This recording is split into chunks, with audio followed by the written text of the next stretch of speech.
Assalamualaikum warahmatullahi wabarakatuh. Halo teman-teman semuanya. Kami dari kelompok 8 akan membahas mengenai multi-site case study. Kami beranggotakan Tiara Khazalina, Rizky Permatasari, dan Yunita Sofianingsih. Dalam video ini kita akan membahas mengenai apa itu multi-site case study atau studi kasus. Yang kedua adalah subjek dan objek yang digunakan dalam penelitian studi kasus. Yang ketiga adalah tahapan-tahapan dalam penelitian studi kasus. Yang keempat adalah contoh penelitian studi kasus. Poin pertama, definisi studi kasus. Studi tentang sebuah kasus atau case study adalah sebuah metode penelitian untuk memperoleh pengetahuan selengkap mungkin dalam arti mendalam atau detail, bukan hanya sekedar bertanya saja, melainkan tentang sebuah proses, program, kejadian, ataupun aktivitas. Studi kasus adalah sebuah penelitian tentang sebuah fenomena langsung di dalam konteksnya.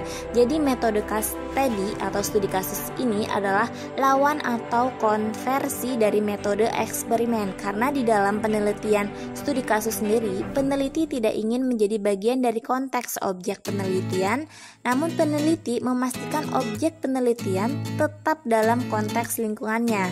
Jadi dalam studi kasus sendiri juga, peneliti mendatangi objek penelitian, bukan membawa objek peneliti ke lingkungan peneliti. Karena di dalam konteks yang sebenarnya, maka peneliti harus menginvestigasi, menganalisis, dan mempertimbangkan berbagai faktor, komponen, mekanisme yang kemungkinan saling mempengaruhi. Bentuk dari studi kasus itu sendiri terdiri dari kejadian, permasalahan, proses, aktivitas, program, organisasi, tempat, dan manusia atau sekelompok manusia. Tujuan dari studi kasus ini adalah untuk menyajikan bukti empiris dalam bentuk kasus tertentu secara mendalam yang umumnya digunakan untuk menguji sebuah teori. Jadi memang studi kasus ini di-guide oleh sebuah kajian teori di awal dan di tahapan analisis datanya. Hal ini dikarenakan perlunya kajian secara mendalam sehingga data yang dikumpulkan dapat berupa data kuantitatif maupun data kualitatif dari berbagai macam sumber informasi. Pada umumnya, studi kasus lebih fokus pada data-data kualitatif guna memperoleh pemahaman yang lebih mendalam, detail, dan lengkap tentang gambaran permasalahan yang ingin diungkap agar dapat diadopsi di lingkungan yang lebih luas. Itulah mengapa metode case study atau studi kasus umumnya masuk dalam kategori kelompok metode kualitatif. Fokus penting pada studi kasus ini meliputi proses dan luaran. Proses biasanya mengenai apa yang terjadi di sini, siapa melakukan apa ke siapa, bagaimana caranya dia melakukannya. Sedangkan untuk luaran ini seperti bagaimana hasilnya atau efeknya. Pembahasan kedua mengenai subjek dan objek dalam penelitian studi kasus.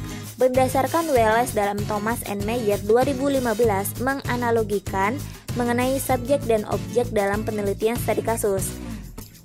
Seperti bahwa subjek studi kasus ini dianggap sebagai unit yang menerangkan, sedangkan objek dalam studi kasus dianggap sebagai unit yang diterangkan. Sebagai contoh penelitian yang berjudul Bagaimana Proses Adopsi Teknologi Video Conference di Negara Berkembang, maka dari sini subjeknya bisa jadi adalah aplikasi Zoom dan aplikasi Webex di Indonesia, sedangkan objeknya adalah proses adopsi teknologi seperti teknologi video conference dan karakteristik khas negara berkembang itu sendiri. Berikut adalah contoh-contoh penelitian dalam pemilihan studi kasus, seperti research question dan case study. Bisa dilihat dari slide ini.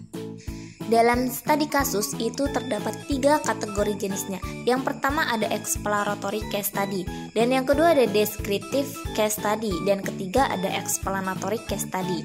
Untuk exploratory case study ini digunakan untuk menggambarkan sebuah fenomena tertentu yang umumnya untuk menjawab pertanyaan apa atau siapakah.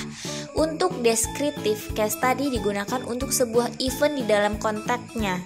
atau apa yang kita lihat dalam case tersebut. Dan untuk yang ketiga, explanatory case study ini digunakan untuk menggali dan mengidentifikasi sebuah hubungan sebab akibat yang umumnya digunakan untuk menjawab pertanyaan mengapa dan bagaimana. Cakupan dalam studi kasus ini terdiri dari beberapa hal. Yang pertama ada individual case study, yakni studi kasus tentang satu orang atau barang tertentu. Yang kedua ada set of individual case study, yakni studi kasus dengan beberapa kasus, misalnya mengamati dan membandingkan layanan puskesmas di 3 kecamatan yang berbeda. Yang ketiga ada community studies, yakni studi kasus yang mengamati satu atau lebih komunitas, misalnya meneliti pengaruh kebijakan pendidikan daring terhadap satu desa terpencil di Bali. Dan yang keempat itu ada social group studies, yakni studi tentang kelompok-kelompok manusia, misalnya studi kasus tentang kelompok perokok. Yang kelima itu ada studi tentang organisasi atau institusi. Contohnya studi kasus terkait perusahaan Microsoft. Yang keenam itu ada studi tentang kejadian, peran, dan hubungannya. Contohnya itu studi kasus tentang peran istri dalam keluarga, ataupun juga bisa studi kasus perang Irak. Selanjutnya kita akan bahas tahapan-tahapan penelitian studi kasus. Terdiri dari beberapa tahap. Yang pertama itu memastikan metode studi kasus ini benar-benar sesuai untuk menjawab research question dan mencapai tujuan penelitian. Jadi metode case study ini umumnya dipilih untuk mengeksplorasi berbagai faktor hingga mengumpulkan berbagai insight atau penjelasan terdalam, atau menjawab pertanyaan apa, mencari penjelasan tentang hubungan antar faktor, atau menjawab pertanyaan why, dan juga cocok diterapkan untuk mendeskripsikan sesuatu. Yang kedua, tahapannya itu ada memilih kasus. Pertama, menentukan jumlah kasusnya berupa single case study, bisa juga multiple case study. Untuk single case study ini contohnya satu perusahaan UMKM di antara populasi UMKM di Indonesia. Untuk multiple case study maksudnya ini misal beberapa perusahaan UMKM, bisa terdiri dari 5-8 atau 5-10, lebih dari 1 atau 2. Nah, di antara populasi UMKM di Indonesia. Yang ketiga, tahapannya ada menentukan kedalaman kajian. Terdapat 2 pilihan, ada holistic case study dan embedded case study. Untuk holistic case study ini mengkaji secara mendalam dan menyeluruh kasusnya. Untuk embedded case study ini mengkaji hanya aspek-aspek tertentu dari kasus. Nah, tahap keempat ada membangun kerangka teori. Membangun kerangka teori ini penelitian umumnya dibutuhkan untuk mendetailkan dan mencari, misalnya contoh pendukung atau mengimplementasi sebuah teori. Selain itu juga umumnya dibutuhkan pengembangan sebuah teori dengan menemukan atau merekomendasikan aspek-aspek lain yang terkait dengan teori tersebut, dan juga dibutuhkan untuk menguji sebuah teori tersebut. Tahapan kelima ini adalah mengumpulkan data.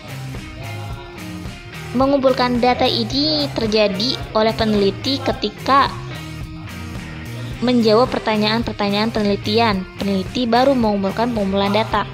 Data-data tersebut dapat berupa data kuantitatif maupun data kualitatif. Tujuannya untuk memperoleh informasi mendalam dan menyeluruh, mendeskripsikan dan menganalisis kasus, menyajikan secara tertulis analisis kasus dari berbagai aspek yang digaji secara komprehensif.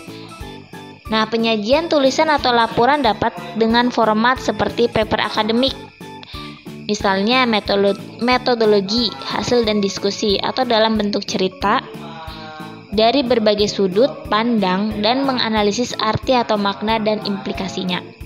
Pembahasan terakhir, kita akan menjelaskan mengenai contoh penelitian studi kasus. Misalnya itu penelitian studi kasus research question, seperti bagaimanakah proses adopsi teknologi video conference di negara berkembang. Nah, di sini kita bisa lihat subjeknya adalah aplikasi Zoom dan aplikasi Webex di Indonesia. Untuk objeknya proses adopsi teknologi video conference dan karakteristik khas negara berkembang itu sendiri.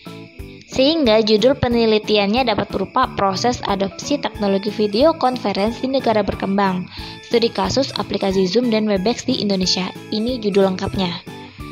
Dalam penelitian dengan judul ini, maka sebagai objek atau kerangka teori yang akan digaji adalah bagaimana proses sebuah teknologi video conference itu dapat diterima di sebuah negara berkembang dengan berdasarkan panggilan studi kasus dua aplikasi video conference paling populer, yakni aplikasi Zoom dan aplikasi Webex untuk penggunaan di Indonesia.